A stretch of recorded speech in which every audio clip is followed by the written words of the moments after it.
केंद्र और किसान संगठनों के बीच आज छठे दौर की बातचीत होने जा रही है। दिल्ली के विज्ञान भवन में थोड़ी देर में बातचीत होगी शुरू। बातचीत के लिए किसान नेता विज्ञान भवन पहुंचे हैं। किसान नेताओं ने बिल वापस लिए जाने की मांग की है। किसान आंदोलन का आज 35वां दिन है, तो 35वें दिन भी लगातार आंदोलन चल रहा है। लेकिन इस सबके बीच सरकार और किसानों के बीच बातचीत का जो सिलसिला है वो आज छठे दौर 7वें दौर की बैठक के साथ आगे बढ़ेगा। हालांकि एक बार के दौर की जो बातचीत थी वो रद्द हो गई थी, लेकिन अब छठे दौर की आज बातचीत होगी।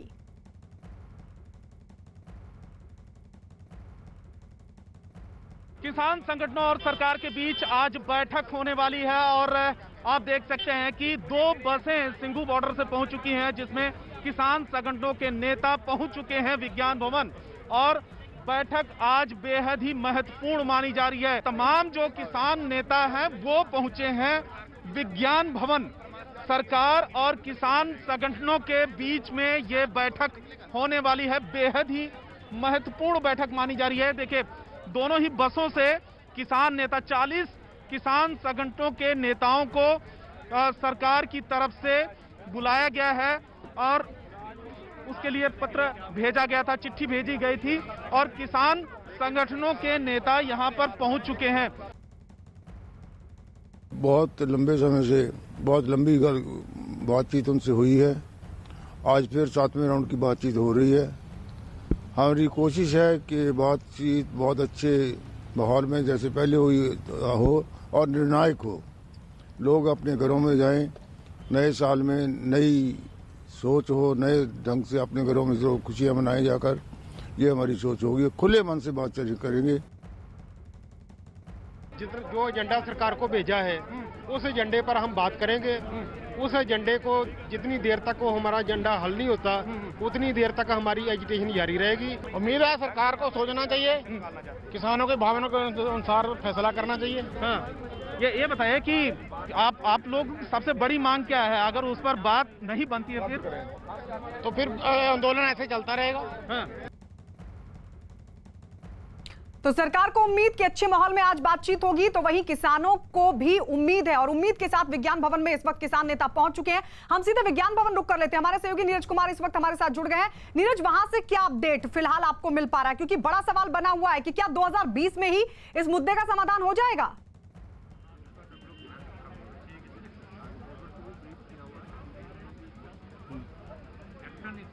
जी गायत्री, फिर से सवाल दोहरा। नीरज, अभी फिलहाल अपडेट बताइए, वहां से क्या अपडेट, क्या हलचल आप देख पा रहे हैं? देखिए, हलचल यह है कि तैयारी पूरी है, सुरक्षा के किसान नेता पहुंचने लगे और विज्ञान भवन हमारे पीछे में है। और इधर दूसरी तरफ अपने कैमरा पर्सन गणेश से कहेंगे कि वो किसानों की तस्वीरें दिखाए। किसान नेता बारी बारी करके पहुंचने लगे। 40 किसान संगठनों से जो 7वें दौर की आज वार्ता हो रही है उसमें देखना होगा कि सरकार और किसान क्या किसी सहमति पर पहुंचते हैं। ये देखिए, किसान नेताओं के जाने की तस्वीरें। आपसे थोड़ी देर बाद जो सरकार की तरफ से वार्ताकार हैं, जो तमाम मंत्री हैं, वो पहुंचेंगे। लेकिन किसानों के आने का सिलसिला शुरू हो गया है। हम बातचीत करने की कोशिश करते हैं, कुछ किसान नेताओं से बातचीत करने की कोशिश करेंगे जो इस वक्त अंदर प्रवेश कर रहे हैं बातचीत के लिए। सर, क्या उनकी मांगे हैं? आज क्या आप लोग को लगता है कि कोई भी नतीजा निकलेगा, कोई रास्ता निकलेगा, कोई सहमति बनेगी सरकार से? क्योंकि आप लोगों ने तो 4 मांगे की हैं सरकार से कि इन पे सहमति बने। मैं Balkaran Singh Brar, state working president all India किसान सभा पंजाब। 5 तारीख की मीटिंग के बाद आज 30 को मीटिंग हो रही है। 25 दिन पीएम साहब, उनकी कैबिनेट और बीजेपी की लीडरशिप ने पूरे देश में जोर लगाकर देख लिया है आंदोलन को डीरेल करने के लिए। लेकिन आंदोलन डीरेल नहीं हुआ, बड़ा है आंदोलन। समाज के सभी वर्ग आंदोलन को समझ रहे हैं। पंजाब से चलकर हम केरला पहुंच चुके हैं। केरला तक आंदोलन है, हैदराबाद, पटना, अलग अलग शहरों में आंदोलन हो रहा है। जो दिल्ली के पास वाली स्टेट्स है वो दिल्ली आ रही हैं और दूसरे वहाँ दक्षिण वाले वहाँ रैलियाँ कर रहे हैं। सरकार को समझ लेना चाहिए कि आंदोलन देश का जन आंदोलन बन चुका है और तीनों कानून तुरंत रद्द करने चाहिए और बाकी जो मांगे हैं उनको प्रवान करना चाहिए। लेकिन बालकरण सिंह जी, किसान भी इस बात पे अड़े हुए हैं कि तीनों कानून वापस लिया जाए, उससे कम पे कोई बात नहीं बनेगी। लेकिन सरकार कह चुकी है कि तीनों कानून वो वापस नहीं ले सकते, तो बीच का रास्ता तो कुछ निकालेंगे ना? इसके लिए कोई गुंजाइश आज बनेगी बैठक में? क्या गाँव का प्रधान किसी के चूल्हे को निश्चित कर सकता है कि क्या बनाना है, क्या खाना है? केंद्र सरकार अनकॉन्स्टिट्यूशनल ये कानून बनाए हुए हैं, क्योंकि स्टेट का विषय है एग्रीकल्चर। वो कानून बना ही नहीं सकती। संशोधन की बात कहाँ से आ गई? संशोधन तो वो करेगा जिसको अधिकार है, उन्हें कानून बनाने का अधिकार नहीं। और दूसरी तरफ डेमोक्रेटिक सेटअप को पूरी तरह तहस नहस करके, पार्लियामेंट को नजरअंदाज करके, कमेटियों को नजरअंदाज करके। एक और सवाल आपसे पूछूंगा, जिस तरह से पंजाब में टेलीकॉम टावर तोड़े जा रहे हैं, आपको लगता है कि ये हिंसा नहीं होनी चाहिए? ठीक है, आंदोलन अपनी जगह, 35वां दिन आंदोलन का है, लेकिन हिंसा भी नहीं होनी चाहिए? बातचीत का दौर तो सरकार कर रही है, आप लोग और सरकार के बीच वार्ता तो बीच बीच में हो ही रही है, लेकिन हिंसा की आलोचना करते हैं आप लोग? बिल्कुल हिंसा नहीं होनी चाहिए, और हमने कह दिया है जथेबंदी वाले कोई हिंसा नहीं बोल रहे, जो कर रहा है वो अपने लेवल पे कर रहा है, जो छुटपुट हुई है, लेकिन ये कोई ऐसी बड़ी घटना कोई ऐसी नहीं हुई किसी को मारा। ठीक है नीरज लौटेंगे आपके पास। इस बीच बता दें कि बीजेपी के नेता हुकुमदेव सिंह ने भी किसान आंदोलन पर सवाल उठाए और विपक्षी दलों पर किसान आंदोलन के बहाने राजनीति करने का आरोप लगाया। हमारे साथ मौजूद है हुकुमदेव सिंह जी, उनसे बात करते हैं। किस तरह से आप देख रहे हैं इस आंदोलन को? लगातार बढ़ता ही जा रहा है, महीने भर से ज़्यादा हो चुका है आंदोलन, लेकिन बात नहीं बन पा रही है। क्या वजह है, कहाँ आके बात रुक रही है? देखिए, 62 वर्षों तक मैं सक्रिय राजनीति में रहा। समाजवादी आंदोलन में रहने के कारण आंदोलन और संघर्ष में ही जीवन गया, लेकिन मैंने अपने राजनीतिक जीवन में ऐसा आंदोलन नहीं देखा जहां आंदोलनकारी दुराग्रह, पूर्वाग्रह से ग्रसित होकर के और किसी राजनीतिक भावना से प्रेरित होकर के किसान के नाम पर आंदोलन कर रहे हों। तो इसको तो कहा जाना चाहिए कि किसान स्वभाव से भोले भाले होते हैं, सज्जन होते हैं, लोगों पर जल्दी विश्वास करते हैं। तो ऐसे सज्जन भोले भाले और गांव के सामान्य साधारण किसानों को गलत सही बता के भटका करके और राजनीतिक दुर्भावना से प्रेरित लोग, दुराग्रह से, जिनको नरेंद्र मोदी से चिढ़ है, मैं कहूँ एक समय से जिनको चिढ़ है, ऐसे जो वामपंथी और कांग्रेस पार्टी के जो कुछ नेता हैं, जो इस आंदोलन को हिंसक और उग्र बना करके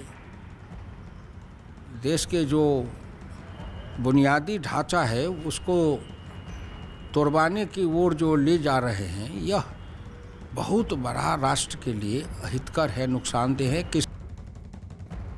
नीरज, एक बार फिर से आपके पास आते हुए जल्दी से अपडेट दीजिए, सरकार की पक्ष की तरफ से क्या अब वहां जहां पर ये बैठक होगी पहुंचने शुरू हो चुके हैं कृषि मंत्री के अलावा, और कौन कौन शामिल होगा बैठक में?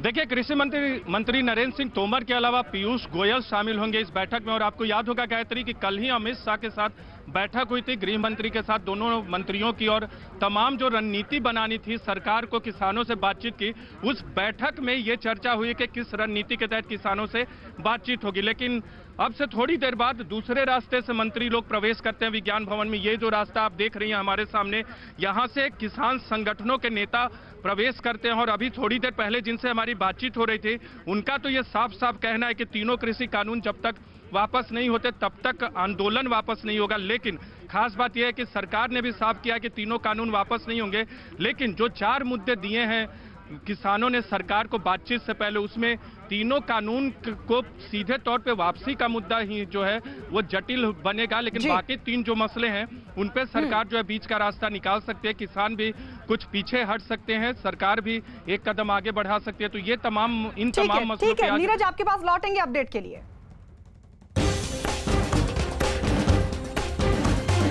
ये संपत्ति देश की है, ये संपत्ति आपकी है, देश के नागरिकों की है।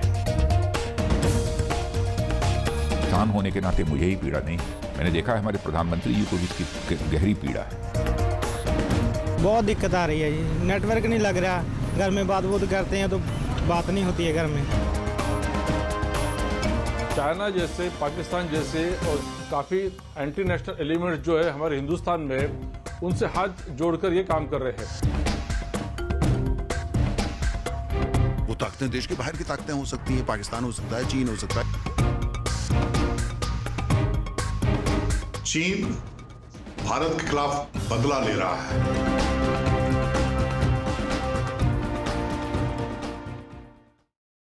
और अब चीन की टावर तोड़ साजिश से जुड़ी खबर। पंजाब में जगह जगह मोबाइल टावरों को नुकसान पहुंचाने से लोग परेशान हैं, लेकिन बात यह सिर्फ इतनी नहीं है। ऐसे में सवाल यह भी है कि क्या जानबूझकर कोई गहरी साजिश रची गई है। साफ है कि टेलीकॉम सेक्टर को नुकसान पहुंचाकर देश की अर्थव्यवस्था की रीढ़ तोड़ने की साजिश हो रही है। लेकिन हैरानी की बात यह है कि मोबाइल टावरों को नुकसान पहुंचाकर देश के उन दुश्मनों को फायदा पहुंचाने की कोशिश हो रही है जो देश का माहौल बिगाड़ना चाहते हैं और देश में डर का माहौल बनाना चाहते हैं, ताकि न केवल आम लोगों की परेशानी बढ़े बल्कि देश में निवेश करने से भी लोग परहेज करने लगे। कहीं इसके पीछे कोई विदेशी साजिश तो नहीं, चीन की तो कोई चाल नहीं, स्वदेशी कंपनियों को नुकसान पहुंचाने की और देश की अर्थव्यवस्था को कमजोर करने की।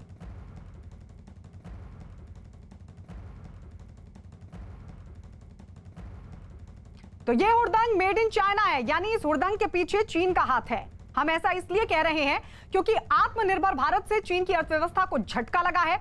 भारतीय कंपनियों के बढ़ते प्रभाव से चीन की कंपनियों को लाखों करोड़ों का नुकसान हुआ है।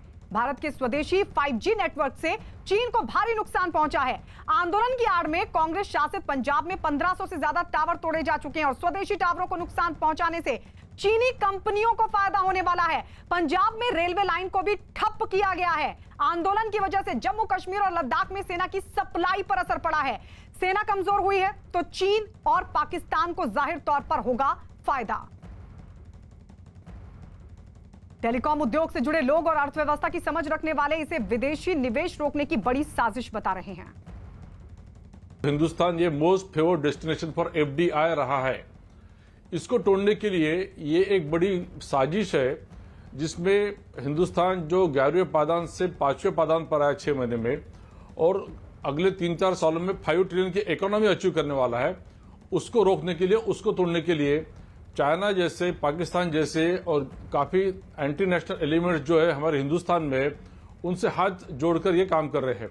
अब बात ऐसी कि यहाँ पर काफ़ी किसान है जो बड़े जायज़ किसान है, जायज़ उनकी मांगे है, उसका हल निकल सकता है। खुद प्रधानमंत्री उसका हल निकालने वाले हैं, लेकिन उनके आड़ जिस प्रकार से ये असामाजिक तत्व है अपना काम कर रहे हैं, उसको हम कंडेम करना चाहिए।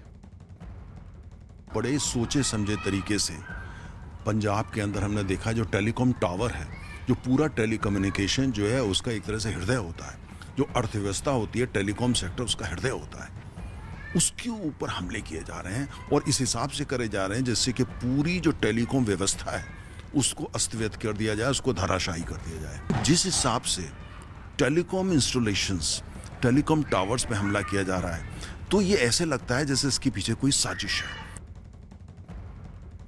तो ये अर्थशास्त्री मान रहे हैं कि इसके पीछे बड़ी साजिश है, निवेश को रोकने की बड़ी साजिश है। तो वहीं टेलीकॉम सेक्टर के एक्सपर्ट ये मान रहे हैं कि इतना बड़ा नुकसान हुआ है, इससे अर्थव्यवस्था पर बुरा असर पड़ेगा, अर्थव्यवस्था पर बुरा असर पड़ेगा, विकास की रफ्तार कम होगी। और ऐसे में बड़ा सवाल यह भी बना हुआ है कि आखिर सब कुछ हो रहा था तो पंजाब की सरकार क्या कर रही थी। और इस वक्त हमारे साथ हमारी सहयोगी गाजीपुर से प्रियंका कांडपाल लाइव जुड़ गई हैं। प्रियंका, वहां पर जो लोग मौजूद हैं, क्योंकि एक तरफ तो सरकार उधर आंदोलनरत किसानों को लेकर बातचीत करेगी अब से थोड़ी देर में, लेकिन बड़ा सवाल तो यहां पर यह भी बना हुआ है कि जब इतनी बड़ी साजिश हो रही थी तो पंजाब सरकार क्या कर रही थी, क्योंकि सुप्रीम कोर्ट के भी निर्देश हैं, अगर प्रोटेस्ट के दौरान इस तरह की संपत्तियों को नुकसान पहुंचाया जाता है तो उसकी भरपाई हो। वहां के लोग क्या सोच रहे हैं, अगर इस तरह का एक्शन पंजाब सरकार की तरफ से नहीं लिया गया तो क्या वो किस तरीके से देखते हैं, आखिर क्या मकसद रहा होगा?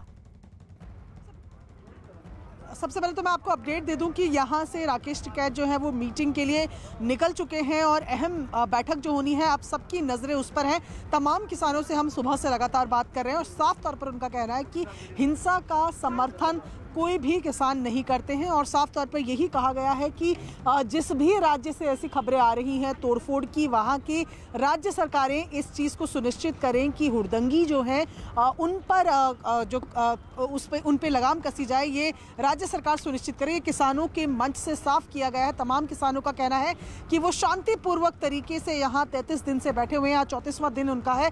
ऐसे में लंबा भी अगर ये आंदोलन चलेगा तो भी उसे शांतिपूर्वक ही ये लोग कंटिन्यू करेंगे। अगर इनके नाम को लेकर कहीं कोई हुड़दंगबाजी करता है, टावरों की तोड़फोड़ की जो खबरें आ रही हैं, इनका साफ तौर पर कहना है कि राज्य सरकार उस पर एक्शन ले। ठीक है प्रियंका, लौटेंगे आपके पास। रक्षा मंत्री राजनाथ सिंह ने पंजाब में मोबाइल टावरों पर होने वाले हमलों और तोड़फोड़ की निंदा की और पंजाब सरकार से हुड़दंगियों के खिलाफ कार्रवाई की मांग की।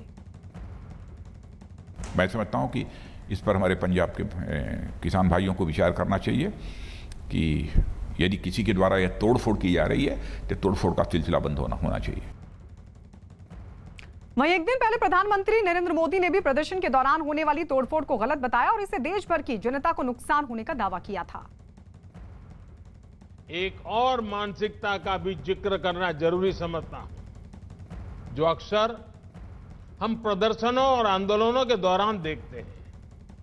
ये मानसिकता देश के इंफ्रास्ट्रक्चर को, देश की संपत्ति को नुकसान पहुंचाने की है। हमें याद रखना चाहिए कि इंफ्रास्ट्रक्चर, ये संपत्ति किसी नेता की, किसी दल की, किसी सरकार की नहीं है। ये संपत्ति देश की है, ये संपत्ति आपकी है, देश के नागरिकों की है। हमारे हर गरीब का, हर करदाता का, मध्यम वर्ग का, समाज के हर वर्ग का इसके पीछे पसीना लगा हुआ है, उसका पैसा लगा हुआ है। और इस वक्त हमारे साथ हमारे सहयोगी राजीव भी पंजाब से जुड़ गए हैं। आप पंजाब के अमृतसर से हमारे साथ जुड़ गए हैं। राजीव, जो नुकसान होना था वो हो गया, लेकिन वो होने कैसे दिया गया, ये अपने आप में बड़ा सवाल है। लेकिन अब सवाल ये भी है, क्योंकि सुप्रीम कोर्ट का ये निर्देश है, बाकायदा अगर प्रदर्शन के दौरान सरकारी संपत्तियों को नुकसान पहुंचाया जाता है या प्राइवेट कंपनी किसी भी संपत्ति को नुकसान पहुंचाया जाता है तो उसकी भरपाई हो सकती है। लग रहा है आपको पंजाब सरकार इसको लेकर गंभीर है, कोई एक्शन होगा?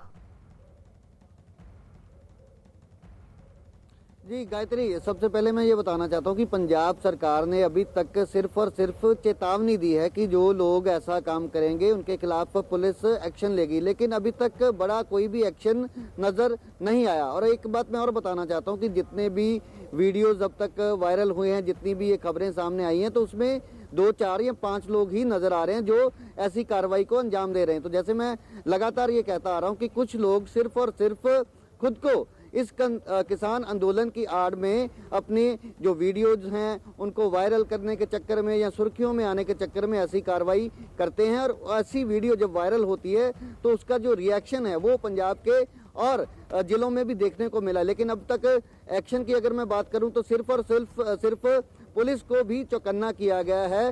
पुलिस की तरफ से उन इलाकों में जहां पर किसी भी कंपनी के मोबाइल टावर्स हैं वहां पर पेट्रोलिंग बढ़ाई गई है, पुलिस की निगरानी है, आसपास के लोगों के संपर्क में है पुलिस की। अगर कोई ऐसी कार्रवाई करने के लिए कोई वहां पहुंचता है तो पुलिस को सूचित किया जाए, लेकिन कार्रवाई अभी तक हुई नहीं है। हो सकता है कि आने वाले दिनों में पुलिस कोई ऐसा खाका तैयार कर रही हो, ये पता लगाने की कोशिश कर रही हो कि आखिरकार ये वीडियोज किसके अकाउंट से जो है। ठीक है राजीव, क्योंकि सुप्रीम कोर्ट का भी निर्देश है और उस पर अब सरकार क्या एक्शन लेगी नहीं लेगी उस पर हम आगे आपसे समझने की कोशिश करेंगे। लेकिन इसमें कोई शक नहीं है, टेलीकॉम सेवा बर्बाद करना किसान आंदोलन का हिस्सा तो कतई नहीं हो सकता। बच्चे से लेकर बड़े हर किसी की परेशानी बढ़ गई है।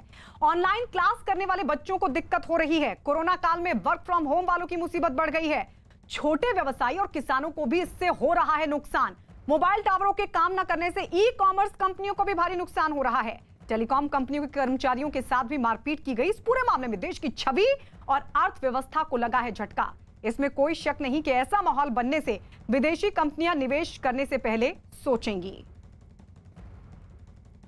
आरोप लगाया जाता है राजनीतिक दलों की तरफ से, राजनीतिक पार्टियां आमने सामने इस पूरे मामले पर, सत्ताधारी पार्टी और विपक्ष की पार्टियां, कि इसमें लेफ्ट का हाथ है। सत्ताधारी पार्टी आरोप लगाती है, विपक्ष की पार्टी आरोप लगाती है कि बीजेपी जो है कुछ कंपनियों के हाथे किसानों को बेचना चाहते, कुछ कंपनियों के हाथ में बेचना चाहती है।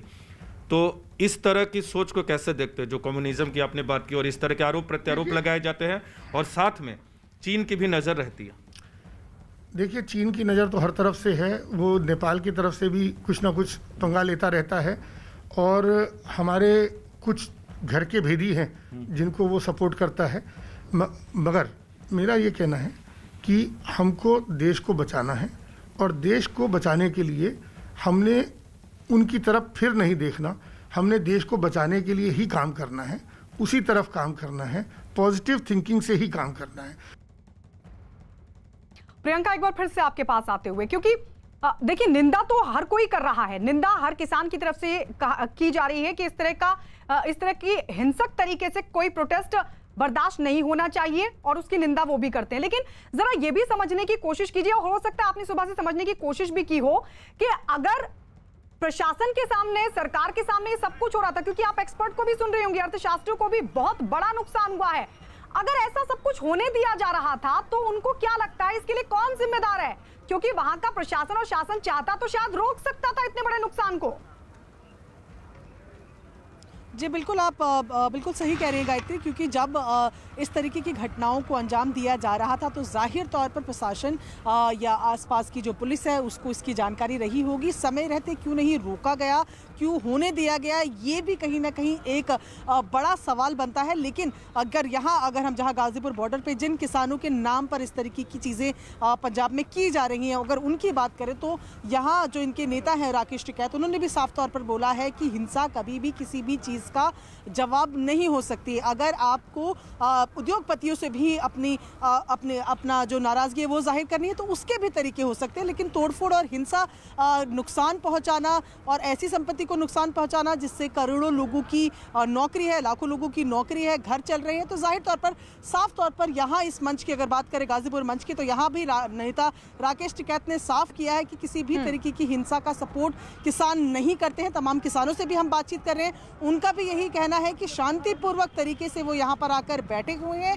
और ऐसे में अगर कोई हिंसा का सहारा लेकर उनके आंदोलन का नाम खराब करना चाहेगा तो वो ये होने नहीं देंगे। जी गायत्री। बिल्कुल प्रियंका, लौटेंगे आपके पास। बीजेपी के नेता शाहनवाज हुसैन ने टावर तोड़े जाने के पीछे चीन का हाथ होने से इनकार नहीं किया। उन्होंने टावर तोड़े जाने पर पंजाब के सीएम अमरिंदर सिंह पर भी हमला किया और कहा कि अमरिंदर को इस बात की जांच करानी चाहिए कि कौन टावर को नुकसान पहुंचा रहा है और क्यों। शाहनवाज हुसैन ने यह भी कहा कि आंदोलन की इजाजत सभी को है, लेकिन अराजकता फैलाने की इजाजत नहीं है। हमारे साथ हैं बीजेपी के केंद्रीय प्रवक्ता, पूर्व केंद्रीय मंत्री शाहनवाज हुसैन साहब। शाहनवाज जी, किसानों से बातचीत भी चल रही है एक तरफ, लेकिन दूसरी तरफ कुछ लोग जो है पंजाब में तोड़फोड़ भी कर रहे हैं। टावर, मोबाइल टावर को बड़े पैमाने पर तोड़ा गया, नुकसान तो आम आदमी का ही हो रहा है। देखिए, आखिर ये कौन लोग हैं? ये किसान आंदोलन में मोबाइल टावर कहाँ से आ गया? ये मोबाइल टावर तोड़ना, ये अपने ही देश के लोगों का नुकसान करना, अपने ही मोबाइल, चाइनीज़ मोबाइल को तो कोई तोड़ नहीं रहा। चाइना हमारे यहाँ ऐसी ऐसी हरकत कर रहा है, उसका तो मोबाइल ऐसे ही लोग खरीद ले रहे हैं, और अपने ही मोबाइल टावर को तोड़ देना, उससे जो लोग इमरजेंसी वाले हैं, जिनके यहाँ फ़ोन है, जिनके बच्चों के फ़ोन आते हैं, फ़ोन बंद हो जाना, ये किस तरह की हरकत है? ये कौन लोग हैं? किसान आंदोलन का अधिकार सबको है, लेकिन इस देश में तोड़ फोड़, अराजक की स्थिति जो बनाने की कोशिश पंजाब के अंदर हो रही है, ये पंजाब गवर्नमेंट साजिश कर रही है। पंजाब गवर्नमेंट हाथ पे हाथ धरे बैठी। ये कैप्टन साहब कहाँ कैप्टनशिप कर रहे हैं? पंजाब के अंदर जिस तरह ये मोबाइल टावर तोड़े जा रहे हैं, जानबूझकर स्वदेशी वस्तु का नुकसान किया जा रहा है, अपनी ही देश की कंपनी में तोड़फोड़ हो रही है, ये कौन उकसा रहा है? इसके पीछे कौन लोग हैं? इसकी जांच होनी चाहिए, कौन इस तरह की हरकत कर रही है, और पंजाब गवर्नमेंट के संरक्षण में हो रहा है। और चलिए एक बार फिर से हम सीधे विज्ञान भवन रुक कर लेते हैं। 2 बज चुके हैं, 2 बजे दरअसल ये बैठक होनी किसानों और सरकार के बीच, लेकिन उससे पहले आपको ये बता दें कि बीजेपी के राष्ट्रीय महासचिव कैलाश विजयवर्गीय ने इसके पीछे बड़ी साजिश बताया। विजयवर्गीय ने कहा, आंदोलन की आड़ में उपद्रव करने वालों का चेहरा सामने आना चाहिए। पिछले कुछ महीने में जिस तरीके से हमारा इकोनॉमिक ग्रोथ हुआ है पूरे देश का, क्या उसको भी नुकसान पहुंचाने की कोशिश है इस तरीके से हमारे टेलीकॉम इंडस्ट्रीज पर हमला करके? देखिए, सारी दुनिया के अंदर एक तरीके से इकोनॉमी बहुत रेसेशन पीरियड है, क्योंकि कोविड के कारण एकदम पूरी दुनिया का व्यापार थम सा गया है। इसी समय में भारत की बहुत अच्छी इकोनॉमिक ग्रोथ हो रही है और उसको रोकने की कोशिश की जा रही इस प्रकार के आंदोलन के द्वारा, आंदोलन की आड़ में देश की संपत्ति को नुकसान पहुंचाने वाले लोगों के द्वारा। इसे चेहरे बेनकाब होना चाहिए और वो किसान हो ही नहीं सकते, वे देश के शुभचिंतक भी नहीं, ऐसा मेरा मानना है। नीरज, सीधे आपके पास आते हुए 2 बज चुके हैं, क्या बैठक शुरू हो चुकी है, उसको लेकर अपडेट, और क्या पंजाब में जिस तरीके की स्थिति बनी है मोबाइल टावरों को नुकसान पहुंचाने की, उस पर भी क्या आज बातचीत हो सकती है किसानों से सरकार की?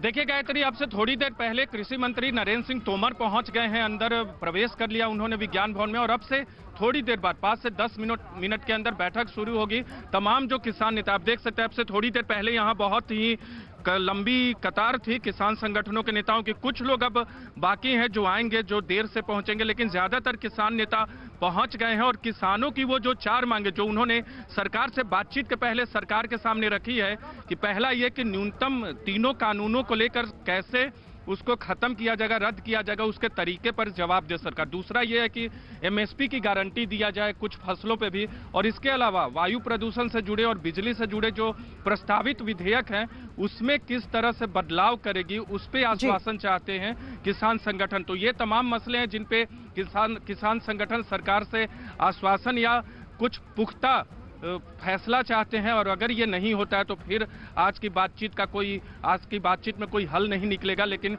एक बात साफ है कि आज की बातचीत महत्वपूर्ण इसलिए मानी जा रही है कि लंबे वक्त के बाद 25 दिनों के बाद ये बातचीत हो रही है। 35वां दिन है किसान संगठनों के आंदोलन का, और ऐसे में ये उम्मीद जताई जा रही है कि कुछ डेडलॉक अगर टूटे किसी दोनों पार्टियां, चाहे सरकार हो या कम से कम आज समाधान का रास्ता निकल आए, यही उम्मीद सभी को। नीरज, लौटेंगे आपके पास।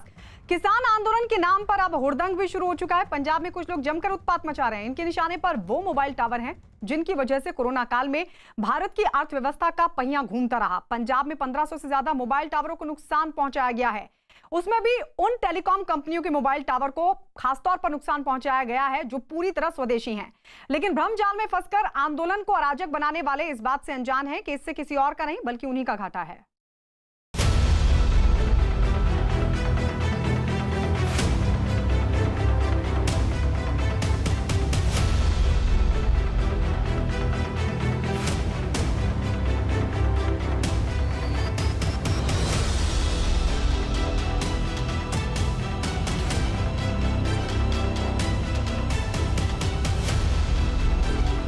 टावर लम्मा पिंड चौक दे 2-3 टावर बंद कराए आ। आंदोलन के नाम पर हुड़दंग।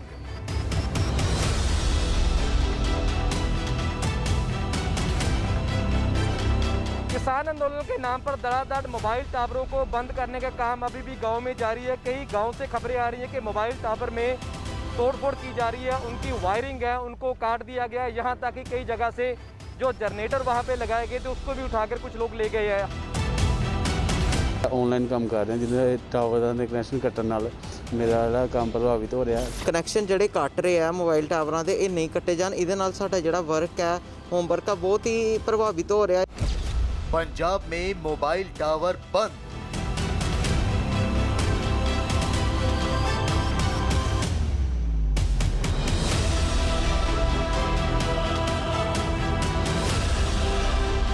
इस करके टावर बंद नहीं होने चाहिए, टावर चालू रहना चाहिए।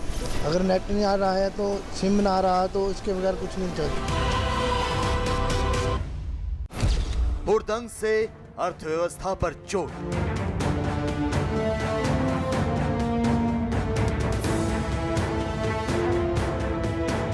दिल्ली की सीमाओं पर पंजाब और हरियाणा के किसान शांतिपूर्वक प्रदर्शन कर रहे हैं।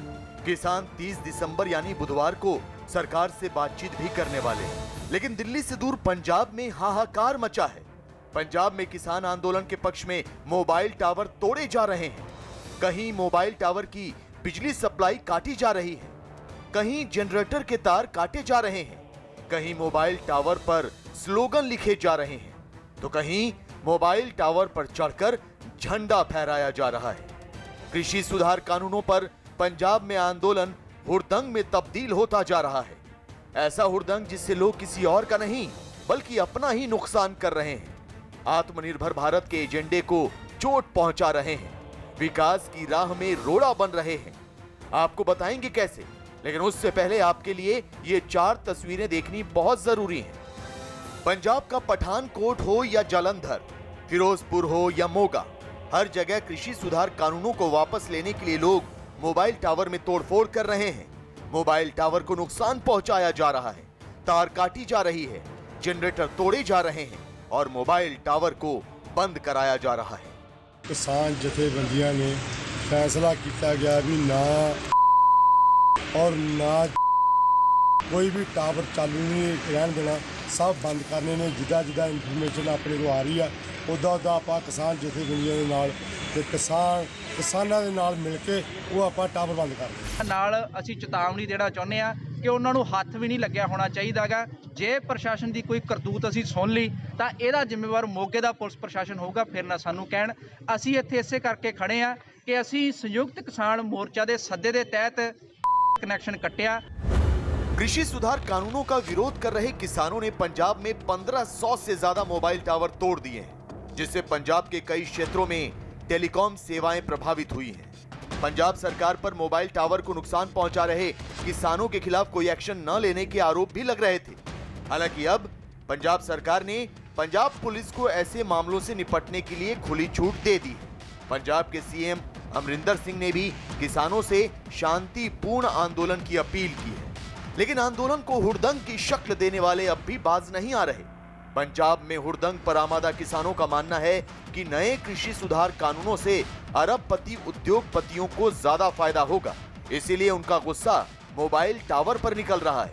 पंजाब के कई हिस्सों में मोबाइल टावर को बिजली की आपूर्ति रोक दी गई है, केबल भी काट दी गई है। तो आपको बता दें कि बठिंडा, मुक्तसर, बरनाला, मानसा, फतेहगढ़ साहिब, लुधियाना, फिरोजपुर, फरीदकोट, संगरूर, फाजिलका, जलंधर और पटियाला की कई जगहों पर मोबाइल टावर बंद कर दिए गए। 3 या 4 दिनों से बात की जाए तो बठिंडा में धड़ाधड़ मोबाइल टावर के ऊपर कुछ लोग हम कह सकते हैं कि उनकी केबल काट रहे हैं, उनके जनरेटर बंद कर रहे हैं, उनके ऊपर ताले जड़े जा रहे हैं और कहीं ना कहीं जिसके चलते आम लोग परेशान हुए। क्योंकि कोविड के बाद सबसे ज़्यादा अगर काम हुआ था इंटरनेट के ऊपर हुआ है। बच्चों की ऑनलाइन स्टडी से लेकर दफ्तरों का पूरा कामकाज इंटरनेट के सहारे चलता है। अगर ऐसे में मोबाइल टावर बंद कर दिए जाएंगे तो जाहिर तौर पे लोगों की मुश्किलें बढ़ेंगी। ਅੱਜ ਜਿਹੜਾ ਇਹ ਟਾਵਰ ਦਾ ਕਨੈਕਸ਼ਨ ਕੱਟਣ ਦਾ ਫੈਸਲਾ ਕੀਤਾ ਤੇ ਪਿੰਡ ਦੇ ਵਿੱਚੋਂ ਜਿਹੜੇ ਕਨੈਕਸ਼ਨ ਨੇ ਉਹ ਬੰਦ ਕਰਨ ਦਾ ਫੈਸਲਾ ਕੀਤਾ ਹੈ। ऐसा पहली बार नहीं हो रहा कि राजनीतिक फायदे के लिए लोगों को उकसाकर हुड़दंग मचाया जा रहा हो, लेकिन आंदोलन के नाम पर कृषि सुधार कानूनों को वापस लेने की मांग पर आंदोलन कर रहे पंजाब के किसान इस बात से अनजान हैं कि मोबाइल टावर की तोड़फोड़ का सीधा नुकसान उन्हें ही होने वाला है।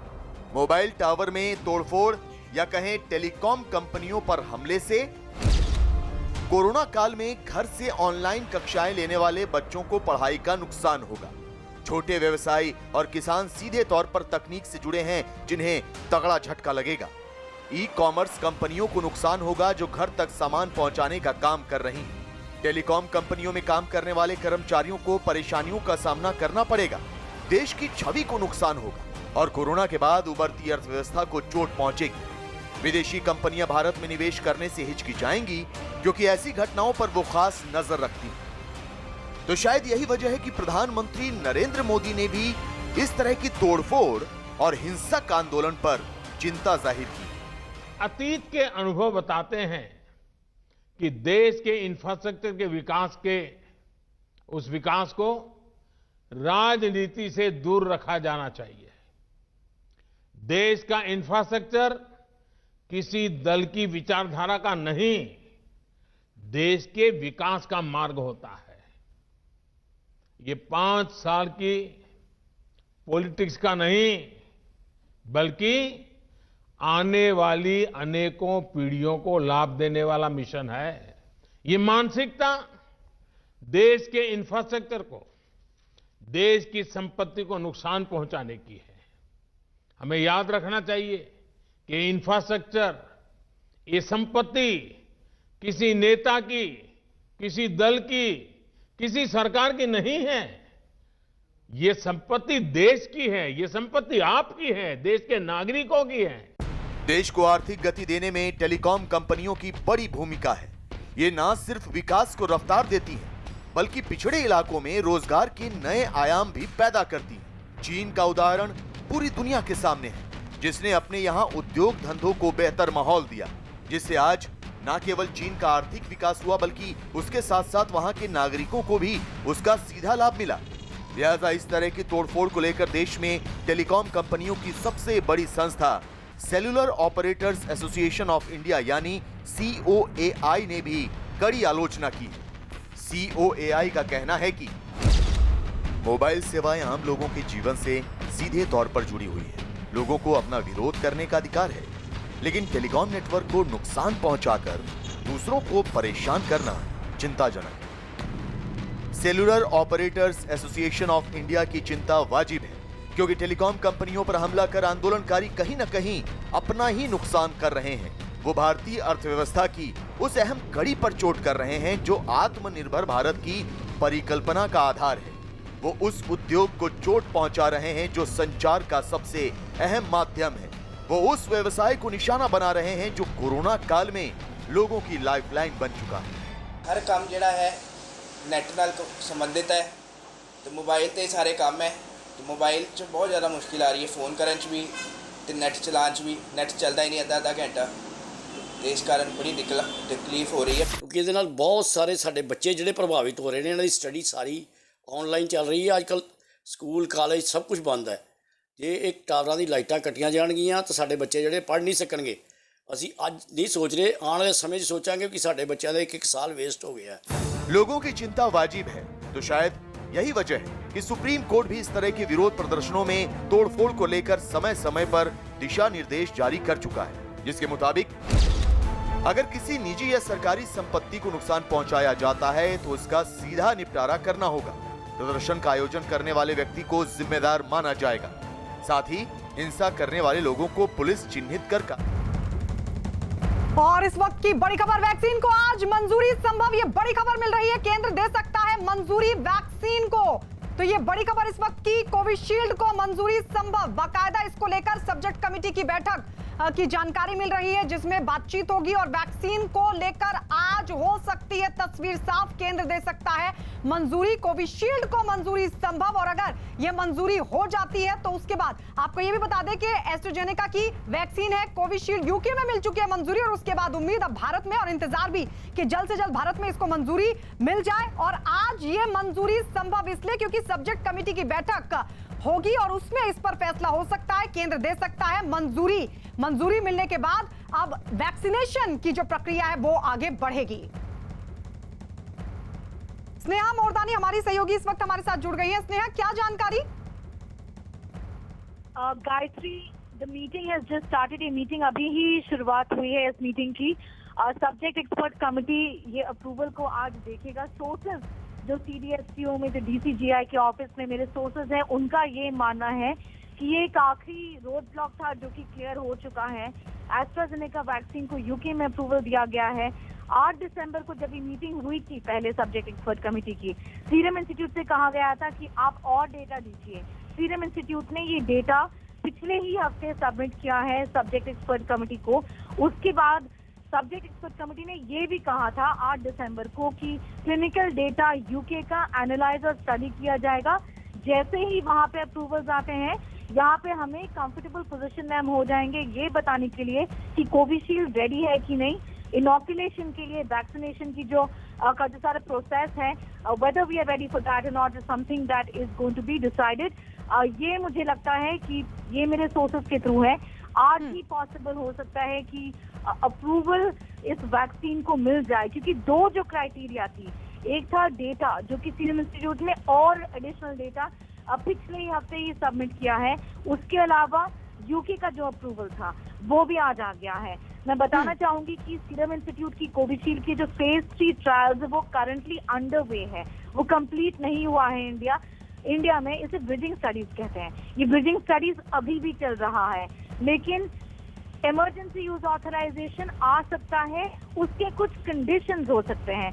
ऐसा भी कहा जाएगा कि शायद इनिशियल अभी कुछ दिनों और हफ्तों के लिए सीरम इंस्टीट्यूट सिर्फ गवर्नमेंट ऑफ इंडिया को सप्लाई करे, मार्केट में इस वैक्सीन को ना उतारे। इसका एक प्रोसेस है, ये और टाइम लगेगा। ऐसा एक कोई कंडीशन हो सकता है जो कि रेगुलेटर सीरम इंस्टीट्यूट को दें। इस समय सब्जेक्ट एक्सपर्ट कमेटी की मीटिंग जो है वो चल रही है और ये एक्सपेक्टेड है कि अप्रूवल शायद आज ही आ जाए। जी स्नेहा, तो क्या ये माना जाए कि पूरी संभावना है कि अप्रूवल मिल जाएगा क्योंकि यूके ने मंजूर कर लिया है? तो जी बिल्कुल, ऐसा माना जा सकता है कि ये अप्रूवल आज ही मिल जाएगा। इसके दो कारण हैं, क्योंकि डेटा जो है सीरम इंस्टीट्यूट ने पिछले हफ्ते ही और सबमिट कर दिया है, जो कि रेगुलेटर्स मांग रही थी सीरम से। और जब सब्जेक्ट एक्सपर्ट कमेटी की 8 दिसंबर को मीटिंग हुई थी, मिनट्स ऑफ द मीटिंग में ये कहा गया था कि हम वेट कर रहे हैं यूके के अप्रूवल्स के लिए। यूके के अप्रूवल को करीब 1 महीना लगा है। इसके बावजूद अगर अप्रूवल ना आए तो इसका कोई बड़ा ही कोई रीजन होगा, लेकिन मेरे सोर्सेज ये इंडिकेट कर रहे हैं दोनों हेल्थ मिनिस्ट्री और CDSCO में कि ये अप्रूवल आज ही पॉसिबल है। इनफैक्ट गायत्री, बहुत ही सरप्राइजिंग होगा अगर ये अप्रूवल आज ना आए, क्योंकि इसके जो 2 मेजर रोड ब्लॉक्स थे, एक था डेटा और दूसरा था अप्रूवल इन द यूके, ये दोनों रोड ब्लॉक्स क्लियर हो चुके हैं। 8 दिसंबर को जो मीटिंग हुआ था उसमें सीरम इंस्टीट्यूट ने डेटा 4 ट्रायल साइट से दिया था, 2 ब्राजील, 1 यूके और 1 इंडिया। उसके अलावा एडिशनल डेटा सबमिट करना, ये एक रोड ब्लॉक क्लियर हो चुका है, जो कि सीरम इंस्टीट्यूट ने पिछले हफ्ते ही क्लियर कर दिया था। जी। आज ये अप्रूवल जो आया है, ये एक बहुत ही अच्छा इंडिकेशन है कि कोविशील्ड का रोल आउट जो है अप्रूवल के बाद इंडिया में, इसे हम एक्सेलरेटेड यूज अप्रूवल कहते हैं, ये बहुत ही जल्दी आ जाएगा। और बैचेस जो हैं वो सीरियल कसौली में ऑलरेडी ठीक है, यानी स्नेहा के सोर्सेज बता रहे हैं कि पूरे चांसेस हैं कि आज अप्रूवल मिल जाए, क्योंकि 2 रोड ब्लॉक थे, दोनों ही क्लियर हो चुके हैं। और ऐसे में सब्जेक्ट एक्सपर्ट कमेटी की फिलहाल बैठक चल रही है और उस बैठक में इसको अप्रूवल दिया जा सकता है।